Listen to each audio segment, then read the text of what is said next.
I pledge allegiance to the flag of the United States of America and to the republic for which it stands, one nation, under God, indivisible, with liberty and justice for all. Oh, say, can you see by the dawn's early light what so proudly we hailed at the twilight's last gleaming, whose broad stripes and bright stars through the perilous fight o'er the ramparts we watched were so gallantly streaming, and the rocket's red glare, the bombs bursting in air, gave proof through the night that our flag was still there. Oh, say, does that star-spangled banner yet wave o'er the land of the free and the home of the brave? Please join us now for a moment of silence.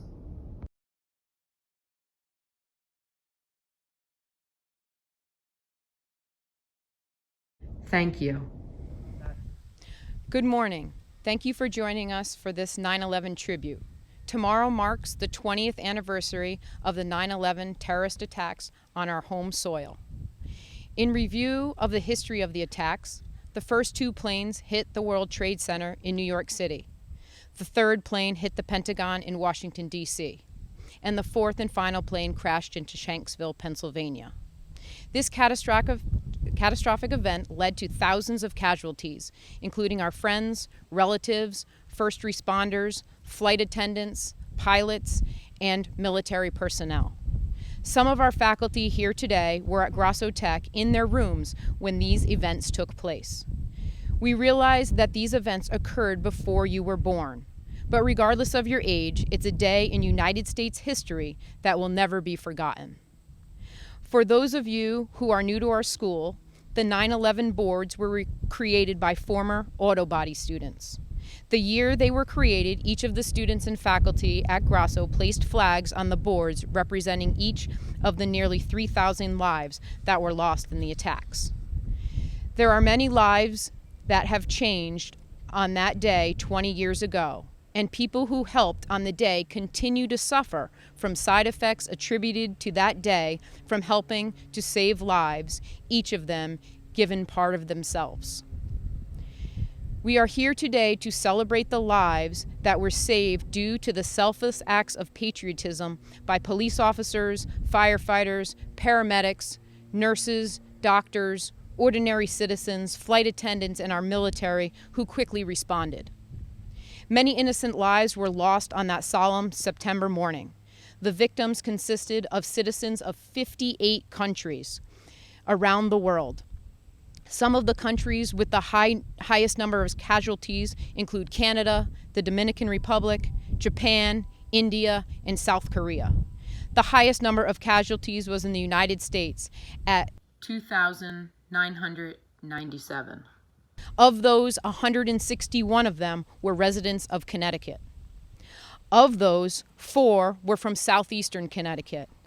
Those citizens were Ruth McCourt, age 45, of New London; Juliana McCourt, age 4, of New London; James Rue, born in New London; and finally, Joshua Piver, age 23, of nearby Stonington. Please think about what you and your family can do in your community to help out our neighbors.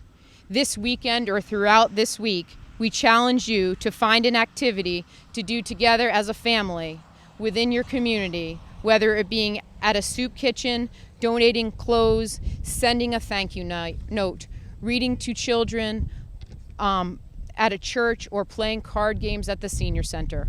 Find something to do to make our country a better place. Do something to make our world a better place, not only for you to live, but for your future children and grandchildren. Thank you.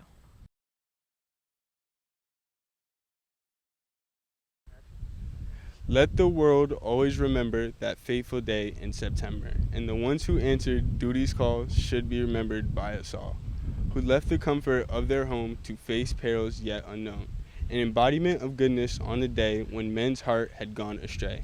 Sons and daughters like me and you, who never questioned what they had to do, who by example were a source of hope and strengthened to others who could not cope. Heroes that would not turn their back, with determination that would not crack, with bound together in their ranks and asking not a word of thanks. Men who bravely gave their lives, whose orphan kids and widowed wives can proudly look back on their dad who gave the city all they had. Actions taken without regret, heroism we shall never forget. The ones who paid the ultimate price, let's never forget their sacrifice. And never forget the ones no longer here, who fought for their freedoms we all hold dear. And may their memory never wane, let their sacrifices be in vain. In a long and drawn-out year, our hearts found a new horizon, an attempt to erase our fear with each new rising sun. A dream of peace is sought with each act of terror, a war against evil is fought to prevent another error. As we watch the eagles soar and the endless skies so blue, we realize what they stand for. Let freedom ring so true. Remember those once lost, and they will truly never be, for no matter what the cost, they live inside you and me. So as long as we take the time and remember the ones we miss, as we listen to the clock chime, blow them each a single kiss.